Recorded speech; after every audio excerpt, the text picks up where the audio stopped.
He was just a stray husky, abandoned and forgotten. But what Balto did in the frozen mountains shocked an entire town. Stay with us until the end. You won't believe how this loyal dog became a living legend. Don't forget to subscribe and tell us in the comments where you're watching from. The early morning mist clung to the small mountain town, wrapping the narrow streets in a blanket of cold gray. Among the houses with their smoking chimneys and the distant echo of church bells, a husky named Balto padded silently along the frosted ground.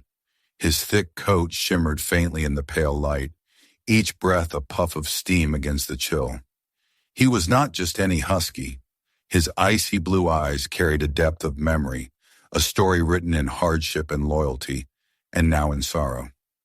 For most of his young life, Balto had known only one true companion, his master, an older man named Jacob.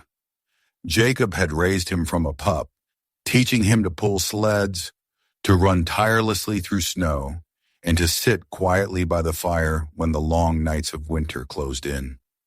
Jacob's cabin, perched on the edge of town near the shadow of the rising peaks, had always been filled with warmth, with the smell of pine logs burning in the stove, and with Jacob's low humming as he carved wood by lamplight.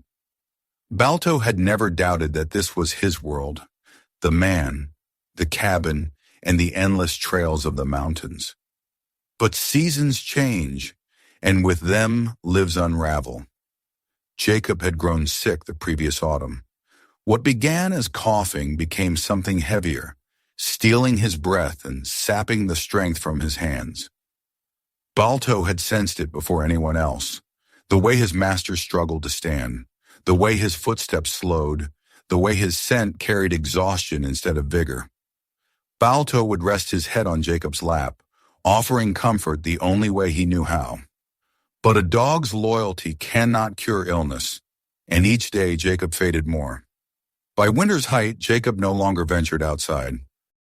The firewood ran low, the food scarcer still, and neighbors visited only occasionally, leaving parcels and whispers of pity. Balto guarded the cabin door fiercely during those days, but even he could not keep death from slipping quietly inside. One night, as the wind howled outside and snow beat against the window, Jacob's hand fell still on Balto's head. His chest no longer rose with breath. The only sound was the soft crackle of the fire and Balto's whine, rising in a lonely echo against the silence. The days that followed blurred together. Men came in heavy coats, carrying solemn expressions. They whispered words Balto could not understand but felt deeply. They carried Jacob away, leaving the cabin empty, the hearth cold, and the husky abandoned in a place that no longer smelled of life. Balto waited at the door for days, ears pricking at every sound, believing his master would return. But Jacob never came back. At first, neighbors brought scraps of food. A woman with red cheeks and kind eyes left bones and bits of bread near the porch. A man from town brought a pail of water once or twice. But pity is short-lived, and soon the footsteps ceased. Balto learned to roam the streets of the small town, searching for anything edible, avoiding the sticks and stones thrown by children who saw in him nothing but a stray. "Dog like that needs a new master," one man muttered outside the tavern. "Or put down before it goes wild," another replied. Balto's ears twitched at the words, though their meaning was blurred in his mind. What he understood was tone dismissal, rejection. He was no longer Jacob's faithful companion in the eyes of these people. He was simply an orphaned beast. The town, though small, became a labyrinth of cruelty and indifference. The butcher would chase him away with a broom when Balto lingered near the back door, even though the smell of blood and meat drove his stomach into knots of hunger. Children would laugh and hurl snowballs, daring one another to get close enough to tug his fur before darting away. Balto endured it all in silence, carrying himself with the quiet dignity of his breed. But inside a hollow ache grew. He slept where he could, beneath porches, in the shadow of barns, or curled against piles of discarded straw. Nights were hardest when the cold bit deep into his bones and memories of Jacob came strongest. He would dream of the old cabin, the warmth of the fire, the steady hand resting on his head. Waking always brought disappointment sharper than hunger. The turning point came in early spring. Snow still lay heavy in the mountains, but the town's roads were slick with thaw and mud. Balto limped through the streets, ribs showing beneath his thick coat, eyes dulled by fatigue. He stopped near the cabin that had once been his home, now boarded up and abandoned, a ghost of his former life. The scent of Jacob had long faded, replaced by rot and dust. Balto stood for hours before the door, waiting, but there was nothing left to wait for. By dusk, he turned toward the mountains. The peaks rose like jagged teeth against the evening sky, their white crowns glowing faintly in the fading light. Something deep in Balto's chest stirred. The town had cast him aside, but the mountains called with an ancient voice. His paws carried him forward, through the last row of houses, past the fields where fences leaned broken, and into the wild. The first night in the forest was brutal. The air was colder than in town, and the silence heavier. He curled beneath a fallen pine, shivering, ears alert for every crack of branches. The forest smelled of secrets of prey hiding in burrows, of predators lurking in shadows, of rivers running unseen beneath ice. Balto knew little of surviving without Jacob, but instinct began to guide him. Days turned into weeks. Balto scavenged, chased hares, lapped at icy streams. Hunger was constant, but so too was freedom. No one threw stones here. No doors closed in his face. Only the endless sky above and the unyielding mountains ahead. He learned quickly where to find shelter among rocks, how to dig into snowbanks for warmth, how to watch the horizon for signs of wolves.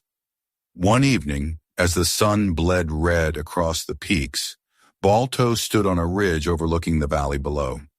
The town lay distant, its faint smoke rising like threads against the sky.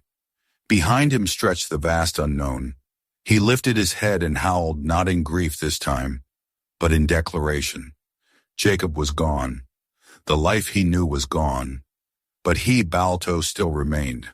The howl rolled through the pines, echoing against the cliffs. For the first time since his master's death, Balto did not feel abandoned.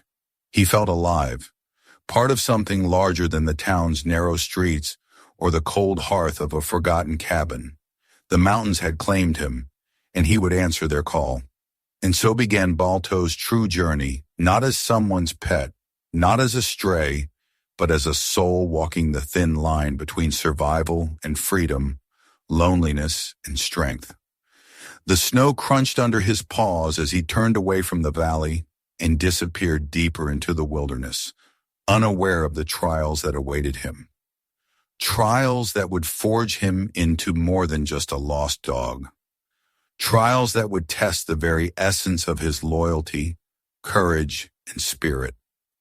The town forgot him in days, but the mountains remembered his howl. The wilderness did not welcome Balto with kindness. It was not the warm embrace of a home, nor the soft voice of a master calling his name. It was indifferent, vast, and merciless. Every sound carried meaning, every shadow threatened danger, and every sunrise was not a guarantee but a challenge. Balto soon learned that hunger would be his fiercest companion. The town, harsh as it had been, had at least offered scraps, discarded bones, crusts of bread, or stolen bits from market stalls. Out here, there was no butcher's alley or careless tavern hand. Out here, the snow-covered ground gave nothing freely. His stomach gnawed at him constantly, pushing him to chase scents he barely understood. A hare darting across the snow became a desperate hope. A pheasant's wings breaking from underbrush became a fleeting chance. More often than not, he failed, collapsing in exhaustion after a fruitless pursuit, ribs aching from emptiness. Yet hunger also sharpened him. His paws grew steadier on icy ridges, his nose more alert to the faintest trace of prey. When he finally caught a hare, bringing it down with a burst of speed and instinct he hadn't known he possessed, Balto stood over it, trembling, not from cold, but from the realization that he could indeed survive. The first taste of warm meat filled not only his belly but also his soul with a raw, primitive confidence. But hunger was not the only enemy. Loneliness hung heavier than the mountain snow. Balto had been bred for companionship, for the bond between dog and master, for the shared rhythm of sled and voice. Now, in the endless silence of the mountains, his only answers were the wind and the echo of his own howls. At night he would lift his muzzle to the stars and call out, his voice carrying across the valleys, waiting for some reply that never came. When no answer returned, the silence pressed down even harder, leaving him to curl into himself beneath the trees. It was during one of these nights that he first encountered the wolves. Their answering chorus rose from the ridges, sharp and haunting, carried on the wind like a challenge. Balto froze, ears pricked, heart pounding. Wolves kin, yet not. They were everything he was bred from, but also everything he was not. Wild, untamed, merciless. By dawn he caught their scent, musky, sharp, predatory, and followed it at a distance until he saw them, a pack of 6 moving like shadows through the snow. Their bodies were lean and powerful, their movements synchronized, their eyes glinting with the knowledge of survival earned through countless hunts. Balto lowered himself into the brush, watching, torn between instinct and fear. He longed to be among them, to feel the warmth of others, the rhythm of belonging. But when the pack caught his scent and turned, the truth came swiftly. They did not see a brother, they saw an intruder. The largest of them, a scarred male with fur, black as night, stepped forward, teeth bared. Balto's fur bristled, his stance lowering into a defensive crouch. The standoff lasted only moments, but it stretched like eternity. Then the black wolf lunged, swift and brutal. Balto dodged, instinct carrying him away before sharp fangs could close around his neck. Another wolf darted at his flank, snapping, driving him further back. It was not a hunt, they were not hungry. It was a judgment. He was unworthy. Balto fled, his legs carrying him across snowfields and frozen streams until the pack's howls faded behind him. He collapsed hours later in a hollow beneath a boulder, chest heaving, sides torn from glancing bites. He licked his wounds slowly, his breath ragged, his body trembling. The rejection stung deeper than the wounds. They had seen him for what he was, not wolf enough to join them, no longer dog enough to belong in the world of men. For days after, Balto carried that weight like chains.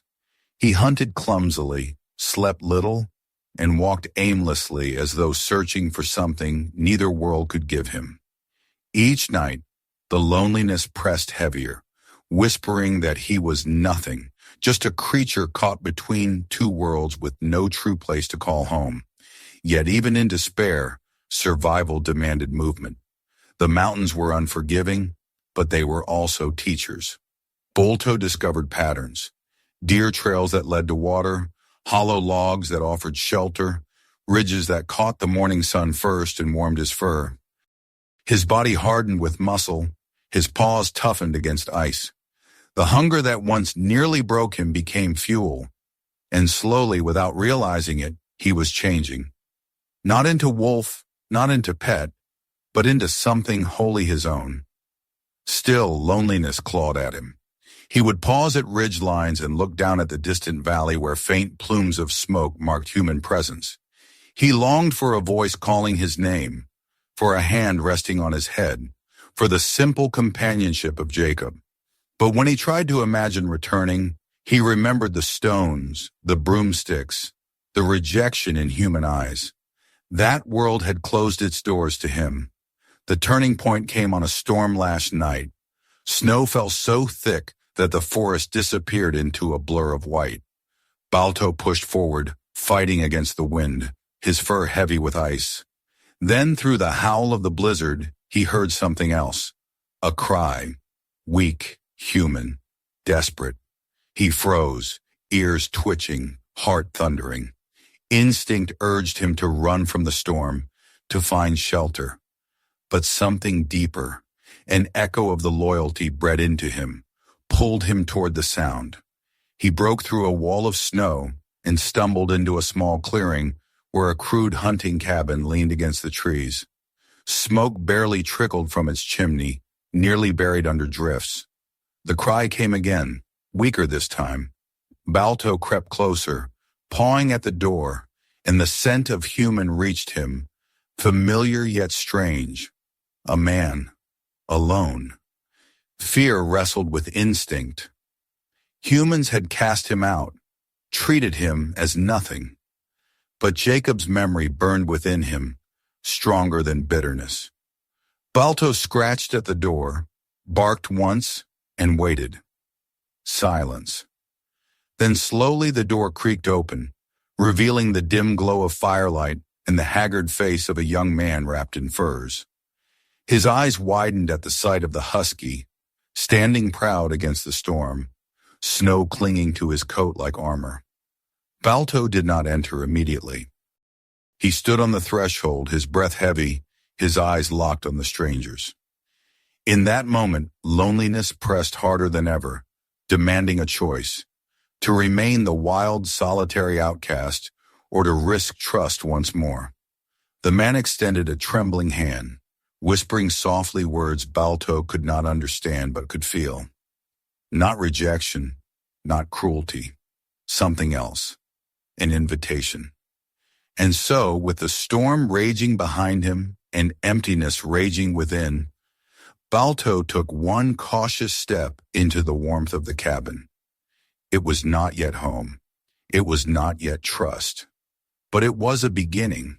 The cabin smelled of wood smoke, damp wool, and something else Balto had not known for many long months' human presence. The door creaked shut behind him, muffling the howl of the storm, and for a moment the silence inside pressed heavy, broken only by the soft crackle of fire in the stove. Balto stood rigid, snow melting from his fur onto the rough wooden floor, his breath steaming in the dim light. His icy blue eyes never left the figure before him. The man was young, perhaps no older than 30, his face drawn with exhaustion, but marked with a quiet strength. His hair, dark and shaggy, fell across his brow, and his eyes, gray, alert, cautious, studied the husky with equal measure of curiosity and relief. He wore the furs of a woodsman, boots scuffed by miles of snow and mud, hands scarred from tools and labor. Yet his movements were careful, deliberate, as if he knew the line between welcome and threat was fragile. For a long moment, they simply regarded one another, the dog who had been cast out by men, and the man who had chosen solitude in the mountains. The firelight flickered across their faces, highlighting wariness and hunger in equal measure. "You're a long way from town, aren't you, boy?" the man murmured at last, his voice low and hoarse from disuse. Balto did not understand the words, but he recognized tone. Not harsh, not dismissive, something softer. The man lowered himself slowly, crouching to the floor, and extended one gloved hand. Balto's ears twitched, his muscles tensed, a growl rising unbidden in his throat. He had been struck by such gestures beforehands that promised kindness but carried cruelty. Yet this hand did not waver, did not rush. It waited, patient, steady. Balto took a cautious step forward, nose twitching. The man smelled of smoke, of pine resin, of sweat and iron. The scent was sharp, unfamiliar, but not hostile. Another step and another. His nose touched the man's fingers, warm through the leather, and for a heartbeat he stood still, Then with a shuddering breath, Balto pulled back, circling warily but not fleeing. "That's all right," the man said softly, straightening again. "We've got time." He turned away, tending to the stove, tossing in another log that sent sparks leaping. Balto watched, fascinated and wary, as the man moved about the cabin. He pulled a pot from the shelf, poured in melted snow water, and set it to warm. Soon the smell of food rose, stew, faint but rich compared to the emptiness of the wilderness. Balto's stomach twisted painfully, and he shifted his paws, ears lowering in shame at his own hunger. The man glanced over his shoulder, reading the need without judgment. From a small tin he drew out a chunk of dried meat, tossing it onto the floor between them. Balto froze, eyes darting from the food to the man. It could be a trap, some test. Yet hunger roared louder than suspicion. He edged forward, teeth closing around the meat, muscles tense for betrayal. None came. He chewed slowly, his eyes never leaving the man's. The first meal they shared was not a feast, but it was a covenant. When the stew was ready, the man poured some into a cracked bowl and set it near the hearth. He ate from a wooden spoon, leaning back against the wall, while Balto hovered over the bowl, lapping cautiously at the broth. Each bite warmed his belly, easing the ache that had been his constant companion for months. He lay down near the fire afterward, body heavy with exhaustion, but his gaze remained fixed on the man. Sleep came only after long hours of half-dream, half-watchfulness. By morning the storm had not relented. Snow lay heavy against the cabin walls. The wind screamed through the trees outside, and the world was buried in white. Inside, however, warmth lingered. The man rose early, pulling on boots and gloves, preparing to check traps and gather wood. Balto followed him to the door, ears pricked, tail low but wagging faintly. "You coming with me, boy?" the man asked, opening the door to the blizzard. For a moment Balto hesitated. To follow meant trust, to stay meant safety. Yet something deeper pushed him forward, the old memory of Jacob's voice, of walking beside a master, of belonging. He stepped into the snow. They traveled together through the storm, the man breaking path with his snowshoes, Balto padding behind, head lowered against the wind. The forest was unrecognizable, buried under drifts, every sound muffled. Yet Balto felt something stir inside him, purpose. He was not wandering aimlessly. He was walking beside someone again. At the trap line, the man crouched to check snares buried in snow.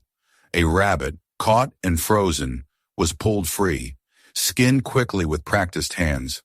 Balto watched, ears flicking, nose quivering at the scent of fresh blood. The man glanced at him. "Not tonight, boy. This one's for both of us." The return to the cabin was slower, the storm heavier, but together they pushed through. Inside, with the rabbit roasting over the fire, the man finally spoke his name. "Thomas, that's me," he said, tapping his chest. Then he pointed at the husky. "And you? What do they call you?"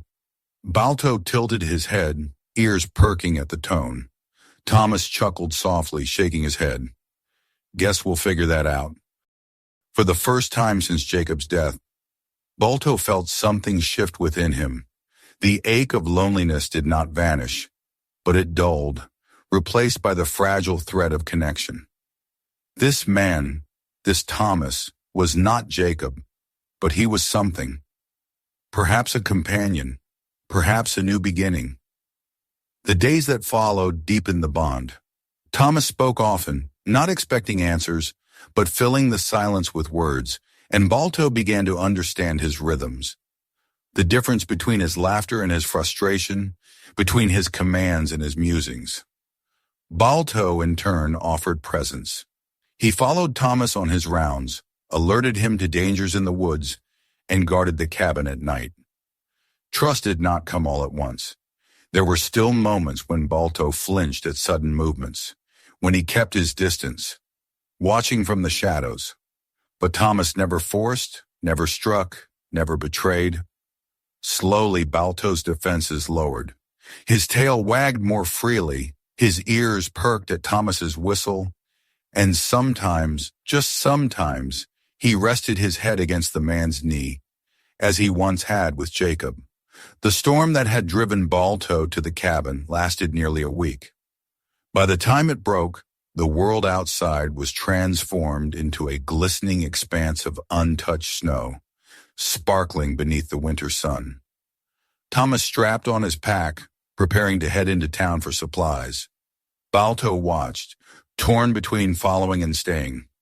"You can come," Thomas said, opening the door. "Or stay here. Your choice." Balto stepped outside, paws sinking into the deep snow, and turned back to glance at the cabin, at the smoke curling from his chimney, at the man waiting patiently. Then he trotted forward, falling into step beside Thomas. It was not yet loyalty, not yet love, but it was trust. And for Balto, who had known only loss and rejection, that was enough to begin again. Spring had begun to loosen winter's grip on the mountains when the test came. Snow still clung to the highest ridges, but in the valleys, streams roared with meltwater, and the first shoots of green pushed bravely through the thawing ground. For Balto, the change of season was a wonder new sense, fresh prey, and softer ground beneath his paws. For Thomas, it meant longer trips into the wilderness, repairing trails, checking the forest boundaries, and setting traps for the coming months. Balto followed him faithfully. What had begun as cautious companionship was growing into something deeper. Each day, Thomas spoke to him as though to an equal, his voice low and steady, telling stories of his youth, of why he had come to the mountains. Balto did not understand the words, but he understood tone, the rhythm of honesty, the weight of loneliness, the spark of hope, and so the bond between them grew, fragile but real. Then came the day the mountains tested them. It began like any other, the sky clear, the air brisk, Thomas leading the way up a narrow trail with his pack heavy on his shoulders. Balto ranged ahead, sniffing the air, his ears flicking to every sound. They had climbed far that morning, the trees thinning, the trail narrowing along a ridge that overlooked a plunging ravine. Snowmelt had turned the path slick, and stones clattered down into the gorge with every careless step. Balto sensed the danger first. His ears pricked, his body stiffened, and he let out a low warning growl. Thomas paused, following his gaze up the slope. A shadow moved among the rocks, then another. Wolves. Not the curious, distant watchers Balto had sometimes scented, but a hungry pack, lean from the long winter, eyes burning with hunger. There was no time to retreat. The wolves descended with snarls, gray bodies flowing over the rocks like water. Thomas swung his rifle from his shoulder, firing into the air, the shot cracking across the canyon. The sound startled the first attackers, but hunger made them reckless. They circled, growling, testing the man and the dog. Balto placed himself between Thomas and the advancing pack, his own growls rumbling deep in his chest. He remembered too well the rejection he had suffered months before, the scarred black wolf that had driven him off. These were kin, yet not. He was not one of them. His place was here beside the man who had offered him warmth and trust. The first wolf lunged. Balto met it head-on, teeth clashing, fur flying. They tumbled in the snow, snarling, biting, until the wolf yelped and fled back to the circle. Another replaced it immediately. Balto fought with everything in him, speed, strength, loyalty, but he was outnumbered. Teeth raked his flank, claws tore at his side, and blood stained the snow. Still, he did not yield. Thomas fired again, this time striking a wolf that had leapt too close. The animal collapsed, and the pack hesitated, torn between hunger and fear. That hesitation saved them. Balto stood bleeding but unbowed, his eyes blazing, his stance unbroken. With a final growl, the pack turned, melting back into the trees, leaving silence in their wake. Thomas dropped to his knees beside Balto, hands trembling as he pressed them to the husky's wounds. "Easy, boy. Easy now. Stay with me." His voice cracked, fear and gratitude woven together. Balto licked his hand weakly, his body trembling, but his eyes never left Thomas's. He had chosen. The journey back to the cabin was agony.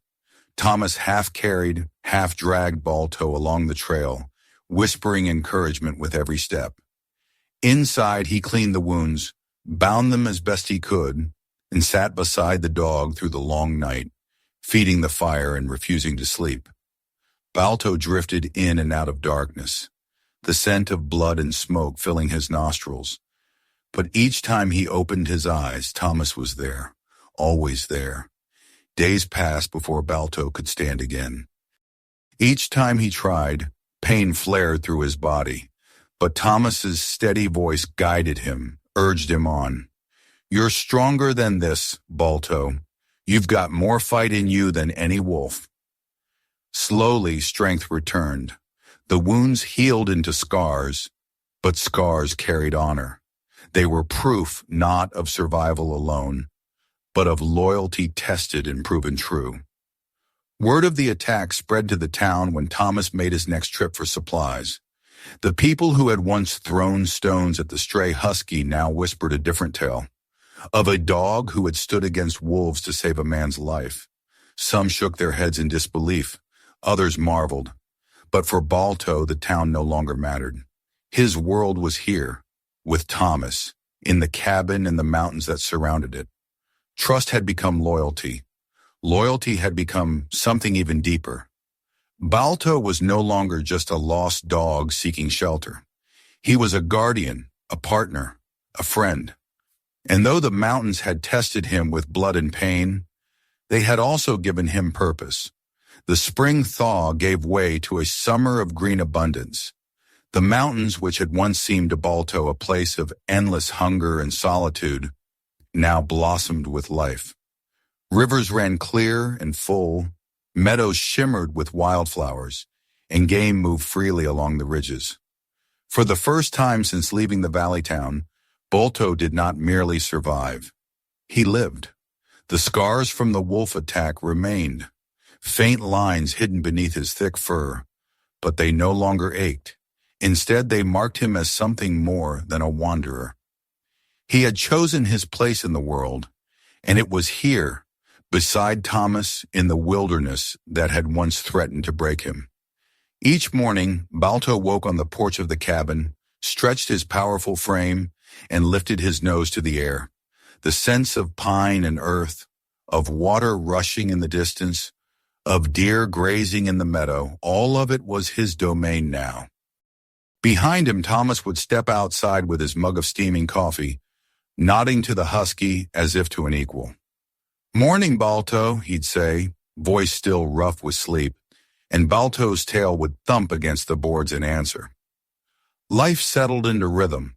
Thomas worked on the cabin, repairing the roof, shaping new furniture from fallen timber, reinforcing the walls for the coming winters. Balto followed him everywhere, sometimes carrying tools in his mouth, sometimes ranging ahead to scout the trails. In the evenings, they shared meals by the fire, man and dog bound not by leash or command, but by trust earned through hardship. But it wasn't long before word of Balto began to spread. Thomas had not sought attention, but stories travel in small towns, carried on the tongues of hunters and trappers who ventured into the mountains.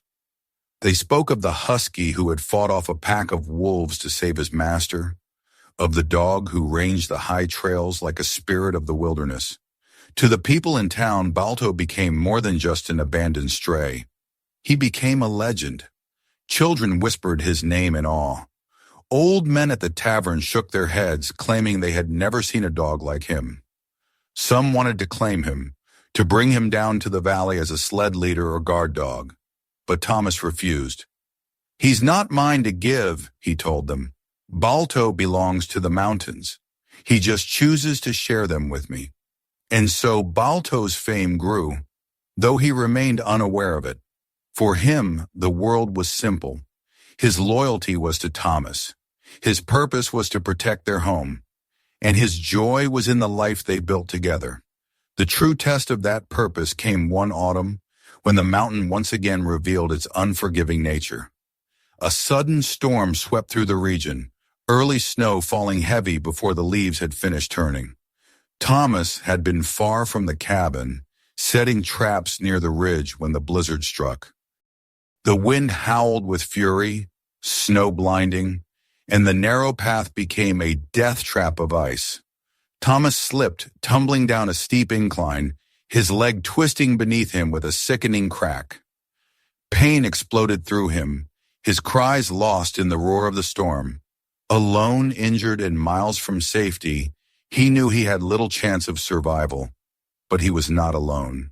Balto appeared through the whiteout like a phantom, fur whipped by the storm, eyes burning with determination. He bounded to Thomas's side, nudging him, whining, urging him to rise. But Thomas could not. The pain in his leg was too great. He clutched Balto's thick fur, voice breaking. "Go, boy. Go get help." The words were desperate, almost meaningless. For how could a dog understand such a command? And yet Balto did. Perhaps it was instinct. Perhaps it was the memory of Jacob, of loyalty ingrained in his very blood. Whatever the reason, Balto stood tall, nose lifted against the wind, and then launched himself into the storm. He ran as though the blizzard were nothing more than mist. Snow stung his eyes. Ice tore at his paws, but he pressed on, following the trails he knew by heart, racing against death itself. Hours blurred together, the storm unrelenting, but at last he broke through to the valley. He burst into town like a specter, his fur coated in ice, his body trembling from exhaustion. People gasped at the sight of him. Children pointed, men shouted, and the tavern door flew open. Balto barked furiously, circling, snapping at sleeves, tugging at coats. He darted back toward the trail, then returned, desperate, insistent. At last the townsfolk understood. The husky wanted them to follow. Guided by Balto, a group of men set out into the storm. The dog led them unerringly through the blizzard, never faltering, never turning aside. Hours later they found Thomas lying half buried in snow, weak but alive. Balto rushed to his side, pressing against him, warmth and comfort in the frozen night. It took all their strength to bring Thomas back to the cabin, but they did, and for weeks he lay bedridden, healing slowly. Through it all, Balto never left his side. He slept beside the bed, guarded the door, and licked Thomas's hand whenever pain threatened to drag him down. When Thomas could finally walk again, leaning heavily on a crutch, he stood on the porch with Balto at his side. The townsfolk had come, bearing gifts and praise, calling Balto a hero. But Thomas only shook his head. "He's not just a hero," he said, resting his hand on the husky's scarred back. "He's family." From that day, Balto's place was unquestioned. No longer a stray, no longer a creature caught between worlds. He was something greater. He was the guardian of the cabin, the protector of the man who had given him trust, the spirit of the mountains themselves. Years passed, seasons turned, storms came and went, but Balto remained. His muzzle grew gray, his pace slower, but his eyes never lost their fire. Each evening, as the sun dipped behind the peaks, he would lie at the threshold of the cabin, watching over the land he had claimed as home. And when strangers came, hikers, hunters, wanderers, they would see him there, strong even in age, and they would whisper his name with reverence. Balto, the dog who had been abandoned, who had been rejected by men and wolves alike, but who had found his purpose in loyalty, in love, and in the unyielding strength of the wilderness. The cabin was more than a shelter now. It was a symbol, a place where man and dog had proven that even in the harshest of places, companionship could thrive. And Balto, lying with his head on his paws, watching Thomas work by the fire, knew that he was no longer lost. He was home. If Balto's journey touched your heart, make sure to hit that subscribe button so you never miss more incredible stories. And before you go, drop a comment and tell us what city or country are you watching from.